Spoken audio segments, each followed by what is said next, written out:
Кіндікқаны Кореяда тамған Сужинли дәм тартып қазаққа келін болды. Ұлттық салт дәстүрге сай басына ақ орамал тағып, әулеттің үлкендеріне еліп сәлем салды. Тіпті ислам дінін қабылдап мұсылман болды. Қазақтың барлық жөн жоралғысымен беташар рәсімі өтті.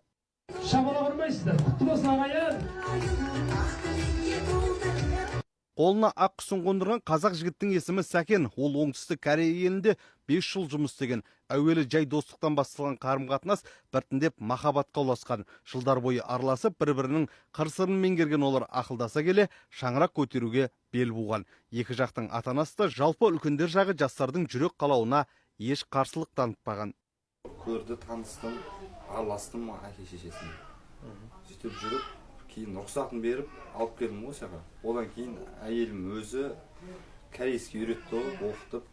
Махаббатқа тілде, тауда, таста қарсы тұра алмады. Шетелдік ару қазақ жігітінің қолынан ұстап Қазақстанға келді. Ол өзін бұл елге бөтен санамай, ата-енесінің көңілінен шығуға барын салып жүр. Жас келінге ет асу, бауырсақ пісіру секілді жұмыстарды абысындары мен енесі жәрдем береді. Кеше Құрбан айттың алғашқы күндері қонақтарды құрақ ұшып қарсы алып, келіндік міндетін мінсіз атқарып, ененің үдесінен шығып жүр. Үйлену туралы ұсыныс жасаған кезде 26 жастағы ару қатты қобалжыған, өйткені бір ауыз қазақша білмейтін. Оның үстіне үйленген соң өзге елде қалуы керек. 내가 만들었던 것 중에? 한국이 맛있어? Қазақстан 거 맛있어? 나는 한국 사람이니까 한국 거 맛있지. Бүгінде бір әулеттің берекесін арттырып отырған кәріс қызы қайын жұртына сыйлы. Ұлттық дәстүрді де берік ұстанады. Тіл жағынан бір-бірін түсінбейді. Мұндайда екі ортада жолдасы дәнекер болады. қазақша 프리미ум. Дегенмен арудың қазақ тілін білуге деген ынтасы ерекше дейді үлкен енесі. Шай ішіңіздер деп далада жүреміз ғой көбінше. Даладан шақырады үйге. Әне күн 1-2 күн Чимкентке барып келіп еді. Мен ана жақта жүретім.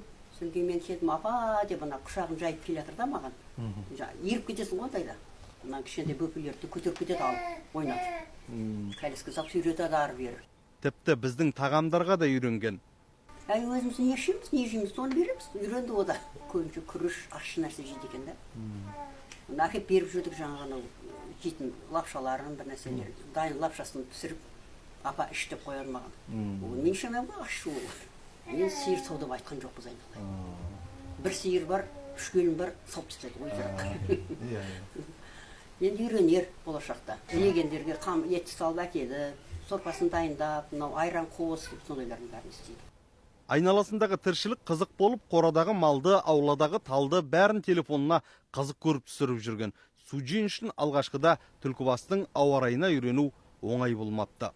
처음 왔을 때 너무 더웠어요. келген кезде басында қатты ыстық еді дейді.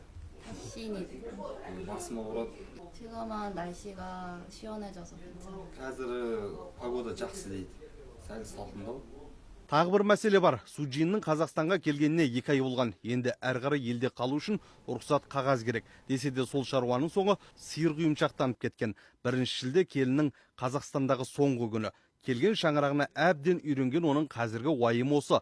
Ертерек құжатым рәсімделсе екен деп отыр. Ой, бірақ қайтара жібереді екен. Мына үйреніп қалғанда қимайды екенсің. Бәрін беріп қалсын. Кейбір соны естіп қалсақ, жаңағы көңіл күйіміз нашарлап қалады. Келіміз кетіп қалатындай бұл. Енді Құдай қаласа мына сәл құжатпен сәл қиындау болып жатыр. Осы 2 айдың төңірегінде әлі құжат біткен жоқ. Әулетте бұған дейін өзге ұлттан келін алғандар жоқ. Бұл алғашқысы. Дегенмен алдағы уақытта өзге ұлдар да осылай істейміз десе, қарсы емеспіз деп отыр. Ал егер жұмыстар реттелсе, кореялық құдалар Қазақстанға келмек. Жандос Астемір, Медет Пірәлі, Түркістан 24.